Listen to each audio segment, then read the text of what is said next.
தாவீதின் நெருக்கம்.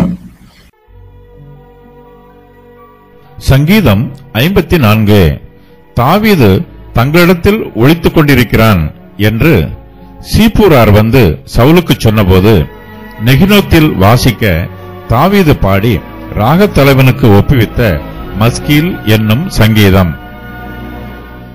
தேவனே, உமது நாமத்தின் நிமித்தம் என்னை ரட்சித்து உமது வல்லமையினால் எனக்கு நியாயம் செய்யும்.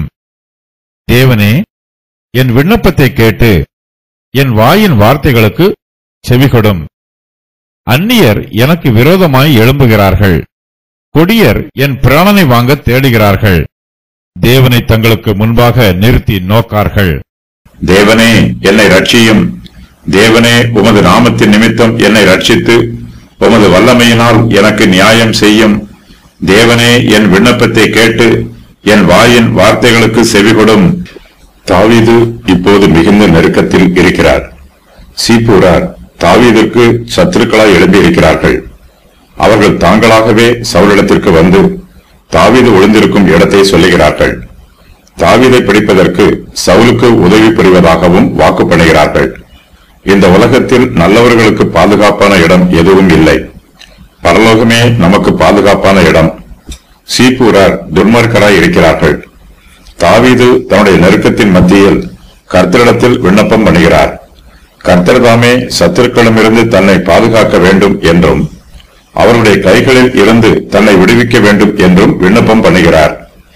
தேவனுடைய நாமத்தை நம்புவதை தவிர தாவீதுக்கு வேறு பாதுகாப்பு எதுவும் இல்லை. கர்த்தருடைய வல்லமையை தவிர தாவீது வேறு எந்த வல்லமையையும் சார்ந்திருக்கவில்லை. கர்த்தரே தாவீதுக்கு அடைக்கலமாகவும் அவர் நம்பியிருக்கிற கோட்டையாகவும் இருக்கிறார். தாவீது தன்னுடைய சத்துருக்களுக்கு பயந்து தன்னுடைய உயிரை காப்பாற்றிக் கொள்ள ஓடி ஒளிந்து கொண்டிருக்கிறார். சத்துருக்கள் அவரை துரத்துகிறார்கள். தாவீது ஓடுகிறார். சத்துருக்கள் தாவீதை நெருக்குகிறார்கள். தாவீதோ தன்னுடைய நெருக்கத்தின் மத்தியிலும் சத்துருக்களுக்கு பயந்து ஓடுவதற்கு மத்தியிலும் கர்த்தரை நோக்கி பார்க்கிறார். கர்த்தரிடத்தில் சகாயத்திற்காக விண்ணப்பம் பண்ணுகிறார். தாவீது தன்னுடைய ஆபத்தான சூழ்நிலைகளை நோக்கி பார்க்காமல் தனக்கு ஒத்தாசை வரும் பரலோகத்தை நோக்கி பார்க்கிறார்.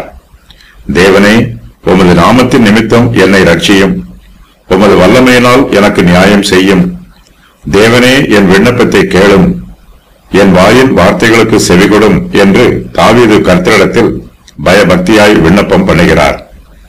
தாவீதின் விண்ணப்பங்கள்: உமது நாமத்தின் நிமித்தம் என்னை ரட்சியும். உமது வல்லமையினால் எனக்கு நியாயம் செய்யும். என் விண்ணப்பத்தை கேளும். என் வாயின் வார்த்தைகளுக்கு செவிகொடும். உமது சத்தியத்தின் நிமித்தம் சத்துருக்களை நிர்மூலமாக்கும். அந்நியரும் கொடியரும். அந்நியர் எனக்கு விரோதமாய் எழும்புகிறார்கள். கொடியர் என் பிராணனை வாங்க தேடுகிறார்கள். தேவனை தங்களுக்கு முன்பாக நிறுத்தி நோக்கார்கள். தாவீது கர்த்தருடைய சமூகத்தில் ஜெபம் பண்ணும் போது தன்னுடைய சத்துருக்களை பற்றி சொல்லுகிறார். அவர்கள் அந்நியராய் இருக்கிறார்கள். சீப்பூரார் தங்களை இஸ்ரவேல் புத்திரர் என்று சொல்லிக் கொள்வதற்கு அபாத்திரராய் இருக்கிறார்கள். பெலிஸ்தரை விட இவர்கள் மோசமானவர்கள். பெலிஸ்தர் தாவீதுக்கு செய்த தீங்கை விட சீப்பூரார் தாவீதுக்கு அதிக தீங்கு செய்கிறார்கள். தாவீதின் சத்துருக்கள் கொடியராய் இருக்கிறார்கள். அவர்கள் தாவீதின் பிராணனை வாங்க தேடுகிறார்கள். சவுல் கொடியராய் இருக்கிறார்.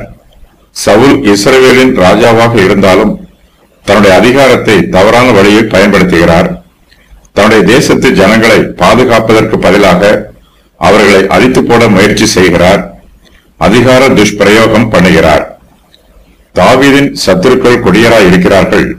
அவர்கள் தாவீதின் பிராணனை வாங்க தேடுகிறார்கள். தாவீதை பகைக்கிறார்கள்.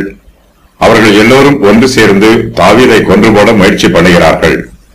தங்களுடைய எல்லா அதிகாரத்தையும் ஆள் பலத்தையும் ஒன்று சேர்த்து தாவீதுக்கு விரோதமாக வந்து அவருடைய பிராணனை வாங்க தேடுகிறார்கள். தாவீதின் சத்துருக்கள் தெய்வ பக்தி இல்லாதவர்கள். அவர்கள் தேவனை தங்களுக்கு முன்பாக நிறுத்தி நோக்க மாட்டார்கள். அவர்களுடைய இருதயத்தில் தேவனை பற்றிய சிந்தையும் இல்லை, தேவன் கொடுக்கிற சிந்தையும் இல்லை. கர்த்தருடைய பிள்ளைகளுக்கு விரோதமாக யுத்தம் பண்ணும் போது தாங்கள் கர்த்தருக்கு விரோதமாய் யுத்தம் பண்ணுகிறோம் என்னும் பயம் அவர்களிடத்தில் இல்லை.